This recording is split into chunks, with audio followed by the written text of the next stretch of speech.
എന്നെ കാണുമ്പോൾ മുഖം വീർപ്പിച്ച് രോഷം പ്രകടിപ്പിക്കുന്നവളാണ് വന്ദന. ഇന്നൊന്നും നോക്കുന്നത് പോലും ഇല്ലല്ലോ. ഇവൾക്ക് കാര്യമായിട്ട് എന്തോ പറ്റിയിട്ടുണ്ട്. ക്ഷേത്രത്തിലെ പൂജ കഴിഞ്ഞ് വന്ന പിന്നെ വന്ദനയാകെ മൂഡൌട്ടിലാണ്. എന്തു പറ്റി മോളെ? ഒന്നുമില്ല അച്ഛാ. കുറച്ച് വൈകിട്ടാണേലും വന്ദനമോളുടെ വിവാഹം ഉറച്ചില്ലേ? അധികം വൈകാതെ വിവാഹവും നടക്കും.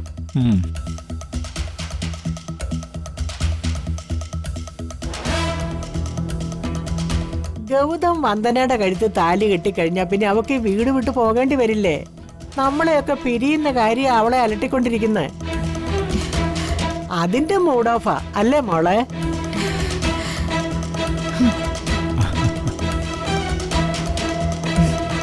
മുത്തശ്ശിയുടെ മനഃശാസ്ത്രം കറക്റ്റാ.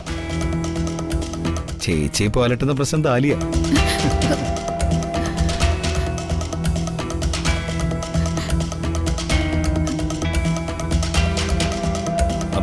താലി കെട്ട് കഴിഞ്ഞാൽ കുടുംബാംഗങ്ങളെ പിരിയുന്ന ദുഃഖം സ്വാഭാവിക. പക്ഷെ ചേച്ചിക്ക് 100% ആപ്റ്റായ പയ്യനാണ് ഗൗതം. ഗൗതമിന്റെ ഭാര്യയാകുന്നതോടെ വന്ദന ചേച്ചിയുടെ കാര്യങ്ങളൊക്കെ രാജകീയ പ്രൗഢിയിലേക്ക് മാറിയിരിക്കും. Royal status.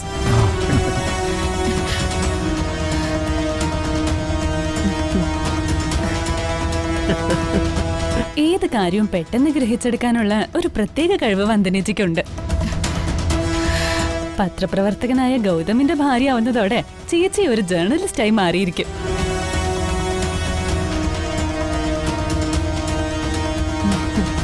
അതെ, തൂലിക പടവാളാക്കുന്ന പത്രക്കാരി വന്ദന ഗൗതം.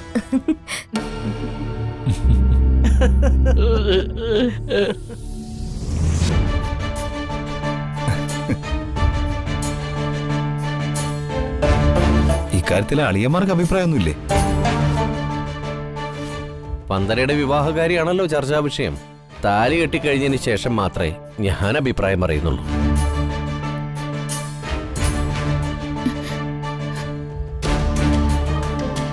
ഞാനും അങ്ങനെ തന്നെയാ.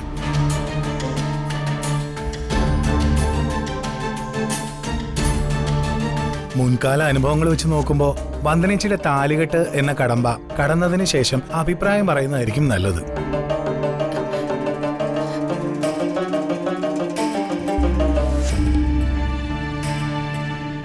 കാര്യങ്ങൾ ഇത്രയ്ക്കായിട്ടും സഹോദരങ്ങൾ ഇങ്ങനെ തലതിരിവ് കാണിക്കുന്നത് പരമ കഷ്ടമാ.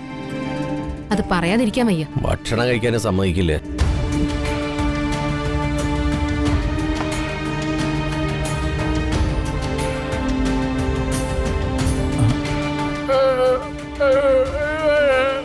ആ